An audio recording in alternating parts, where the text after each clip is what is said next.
මේ වීඩියෝ එක බලන්න ඔයා කැමතිද ගෝල්ඩන් ටෙක්ස් එක භාවිත කරලා thumbnail එකක් හදන්න?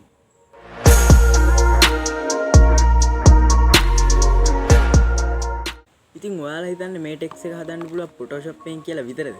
නෑ. මේක අපිට Pixel Lab app එකකින් උත් හදන්න පුළුවන්. ඉතින් ඒ ක්‍රමය මම ඔයාලට step by step කියලා දෙනවා. ඉතින් වීඩියෝ එකට කලින් ඔයාගේ වටින like එකයි අපේ channel එකට අලුත් කරගෙන subscribe කරන්න කියලා ආදරෙන් ඉල්ලා සිටිනවා. ඉතින් වීඩියෝ එකට යන්න කලින් හැමෝටම සුබ දවසක් කියලා මම ප්‍රාර්ථනා කරනවා. ඉතින් Pixel Lab app මේ ටෙක්ස් එක හදන්න කලින් පොඩි image හතරක් අපිට download කරගන්නවා. ඉතින් මම මේ image හතර Photoshop එකෙන් තමයි හැදුවේ. මේක එකම image එක නෙමෙයි මේක එක එක blur වර්ග අපි Gaussian blur, motion blur එක එක විදිහට හදලා තියෙනවා. ඉතින් පල්ලෙහා description එකේ හරි පළවෙනි comment එකේ හරි pin කරලා තියන්නම්. ඒක download කරගෙන ඉන්න ඔක්කොම කලින්.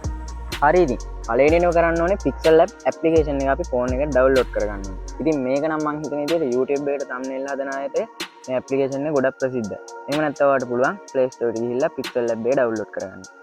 ඉතින් Pixel Lab එකට මෙන්න මේ විදිහට ගියාට පස්සේ අපිට මෙන්න මේ විදිහට තමයි බලා ගන්න වෙන්නේ. මම මුලින්ම කරන්නේ මේ text එක delete කරනවා. ඊට පස්සේ මම මෙතන image size එක YouTube thumbnail කියලා දෙනවා. දුන්නාට පස්සේ ඔයාලා අර image හතර මම හිතන්නේ download කරන් එන්න ඕනේ මේ වෙනකොට නම්. ඒ හතර නැතුව නම් මේක හදන්න බෑ කොහොමද? මම මුලින්ම කරන්නේ මේකේ background එකට color එකක් දෙනවා. කැපිලා පේන්නේ. මේ ඔයාලට නම් background image එක හදාගන්න පුළුවන් නේ. හරි. ඊට පස්සේ මම කරන්නේ මේ text එක type කරගන්නවා. උදාහරණයක් වශයෙන් මම දැනට පොඩි text එකක් type කරගන්නවා. ඉතින් මෙන්න මේ විදිහට මම text එක type කරගත්තා. type කරගත්තට පස්සේ ඔයාලට තියෙන්නේ එතන හොඳ කැපිලා පේන font එකක් දෙන්න ඕනේ. font එකක් හොඳ කැපිලා පේන එකක් ඔයාලට font download කරලා මේකට දාන්නත් පුළුවන්. එහෙම නැත්නම් මේ විදිහට තියෙන font එකක් choose කරන්න පුළුවන්. ඉතින් මේක මෙහෙම කරගත්තට පස්සේ ඔයාලට තියෙන්නේ මෙන්න මේ text එකේ මෙහෙම ගියාට පස්සේ ඔයාලට තියෙනවා මෙතන text කියලා. ඉතින් මේ text කියන එක දුන්නාට පස්සේ ඔයාලට අර image හතර දාන්න තැන එනවා. ඉතින් මෙන්න විදිහට මම මේ image ටික මෙතනින් උදාහරණයක් වශයෙන් මේක select කරගන්නවා. select කළා ඔයාලට මේක මෙහෙමම දුන්නාම මෙන්න මේ වගේ අමුතු විදිහකට එනවා. ඒ නැතුව අපිට පුළුවන් මේක පොඩි කෑල්ලක් දීලා බලන්න විදිහට. මම උදාහරණයක් වශයෙන් අර flow effect එක තියෙන ටික දැන් දීලා බලන්න. හරි ඉතින් මෙන්න මේ විදිහට Photoshop එකේ වගේම අපිට මේකෙත් හදා ගන්න පුළුවන්. මම මේකේ මේ background එකේ color එක පොඩ්ඩක් මෙන්න මේ color එක වගේ දෙන්නම්. බලන්න transparent වෙනවා color එක දෙනවා. හරි. මේ විදිහට අපිට මේ text එක හදා ගන්න පුළුවන්. ඔයාලා drop shadow එක දාලා මේ text එක හදන්න යන්න එපා. මොකද එතකොට drop shadow එකත් එක්ක තමයි මේ වදින්නේ මේ text එක. ඉතින් මම දැන් මෙතන මම අර ෆොටෝ හදෙන් තව වෙන ෆොටෝ එකක් දීලා බලන්නම්. දැන්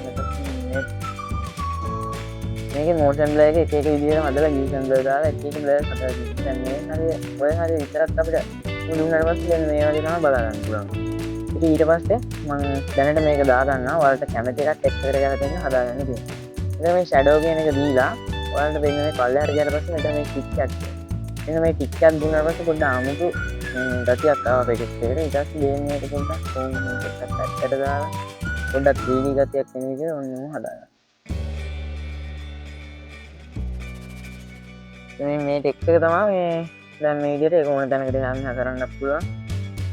හරවන්න පුළුවන්. ඉතින් මේ text එක තමයි Photoshop එකෙන් හදන්න පුළුවන්. ඉතින් Photoshop එකෙන් හදන text එක තමයි මේකෙත් මේ හදලා තියෙන්නේ. ඉතින් ඊට පස්සේ ඔයාලට පුළුවන් මේ මෙතන export image දීලා export කරගන්න මේක. ඒක නම් ඔයාලා දන්නවා ඇති. ඉතින් වීඩියෝ එක මෙච්චරයි. වැඩි දිග කරන්න ඕනේ නෑ. දිගට කරන්න ඕනේ නෑ. සරලවම ඉතින් මේ වැඩේ තමයි කරන්න පුළුවන්. ඔයාලා තව ක්‍රම තියනවා නම් මේ ක්‍රමත් කියන්නේ ඉතින් මේක මම හොයාගත්ත ක්‍රමයක්. මේකට ඇදී තම අමුතු ක්‍රම තියෙන්නත් පුළුවන්. ඉතින් එහෙනම් ඉතින් මේක තමයි ටෙක්ස්ට් එක හදන මේ පියවර. අද වීඩියෝ එක ගැන මොකද හිතෙන්නේ? මම හිතනවා මේක වටිනාද කියලා. ඉතින් උංග දෙනෙක්ට මේක ඕන වෙලා තිබ්බේ. ඉතින් තව ක්‍රම තියෙන්න පුළුවන් මේ ටෙක්ස්ට් එක හදන. මම හොයාගත්ත මම දන්න ක්‍රමේ තමයි මම ඔයාලට කියලා දුන්නේ. ඉතින් මේක මගේ vlog channel එක. මේකට මේ වගේ වීඩියෝ සාමාන්‍යයෙන් වැටෙන්නේ නැහැ. ඉතින් මම මේක වෙන දාන්න channel එකක් නැතුව තමයි මම මේක අප්ලෝඩ් කරේ. ඉතින් channel එකට අලුත් වෙන channel එක subscribe කරලා ඔයාලගේ වටිනා like එකත් ආයෙත් දාන්න කියලා ඉල්ලා තිනවා. හැමෝටම සුබ දවසක්.